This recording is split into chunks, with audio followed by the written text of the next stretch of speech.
Greetings, Quester, and welcome to the Quest Report with Matt and Richard.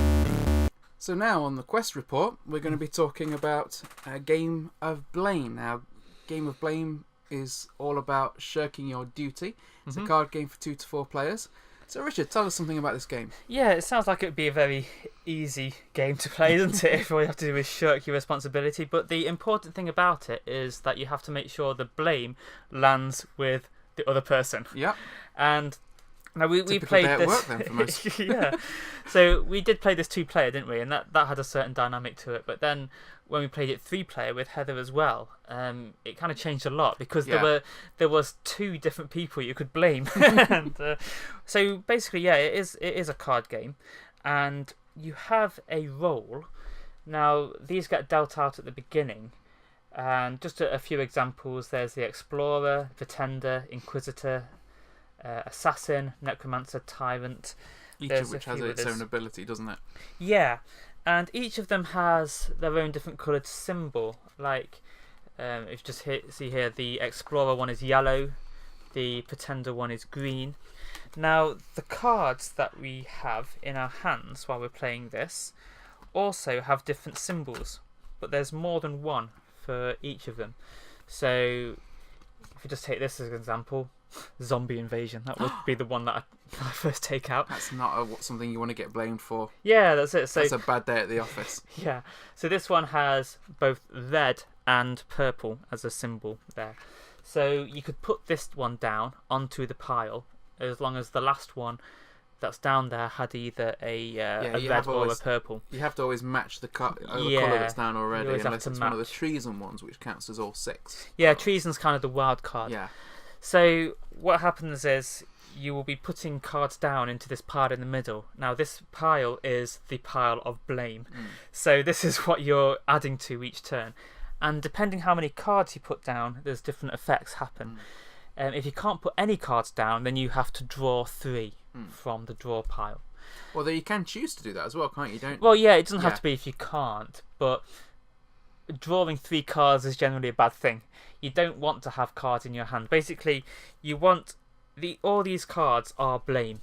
Yeah. You want to have the blame out of your hand and into the pile in the middle. Because there's no hand limit, so you can just keep ending up with tons of cards in your hand. Yeah, you end up with absolutely loads. And like it just feels bad to have this much blame in your hands, doesn't it? Which is kind of counterintuitive, I find, because quite often in a lot of games, if you've got a handful of cards, you're like, oh yeah, I've got so many choices as what I can do on my turn. Whereas with this, of course, you don't want those, because if at the end of the game, you've got loads of cards in your hand and they've got the symbols that fall into your area of authority at the game, because as we say, the role keeps changing. I don't think we did say that, but it does. Yeah, your role will keep changing during the game.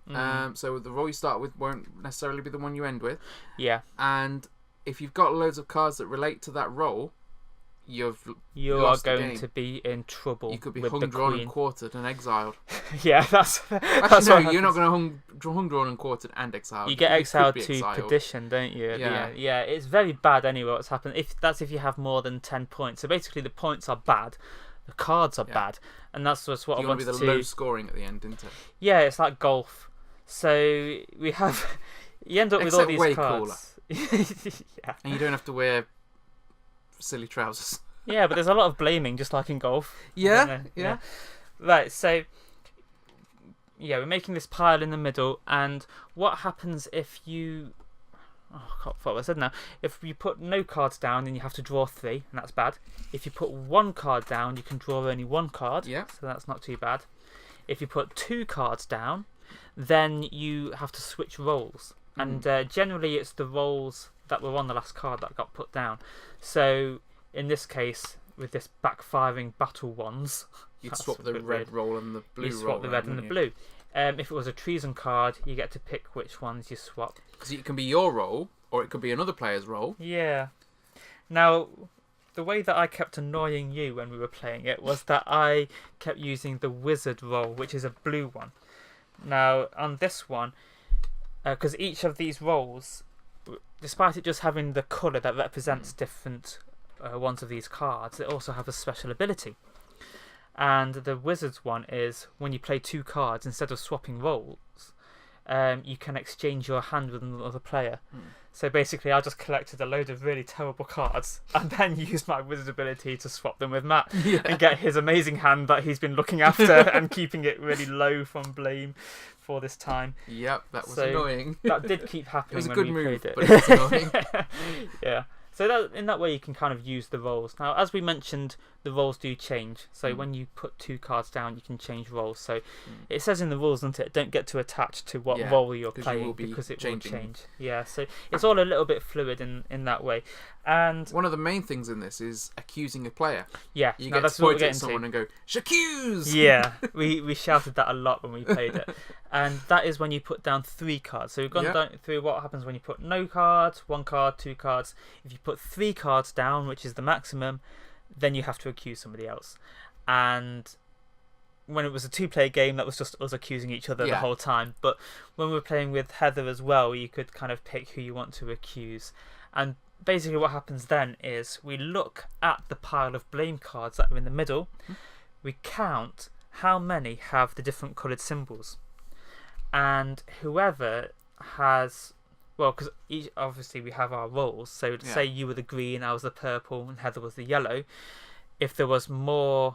But you're only counting up the person that's been accused and the accuser, aren't you? Yeah, that's it. So you're looking for 2. That's why you pick who you've colours. accused. Yeah. So if you were the green and I was the purple, then if it ended up being mostly green, then you would have to take all the cards that were in the middle. That's called taking the blame.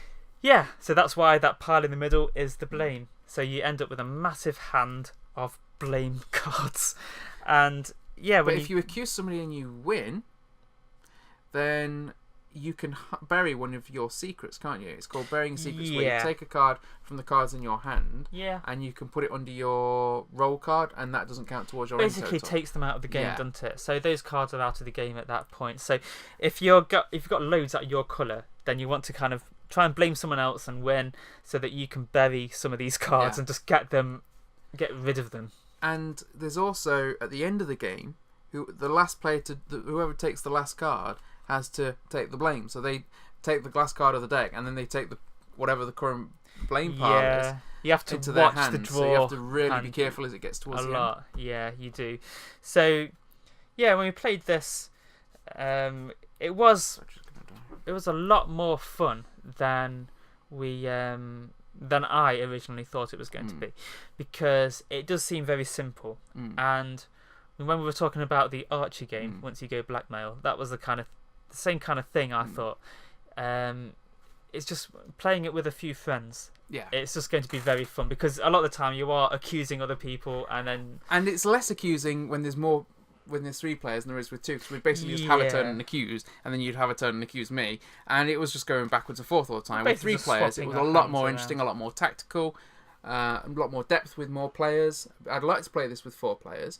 I think it doesn't go above 4 players, but I think it would work well with 5 if the game had been built for that. Yeah, we have to make our own rules. As a very quick game, it's very good. Definitely one I'd recommend, and I would play it again, but I wouldn't play it with 2 players. I'd only play it with 3 or 4.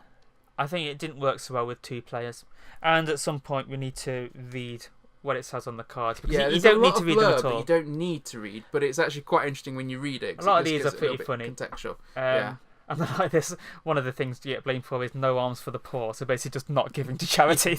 It's all things like that we're getting blamed for. So at some point, it would be good to go through the fluff that's on this. But like you say, as a 3-player game or 4-player, it is very fun.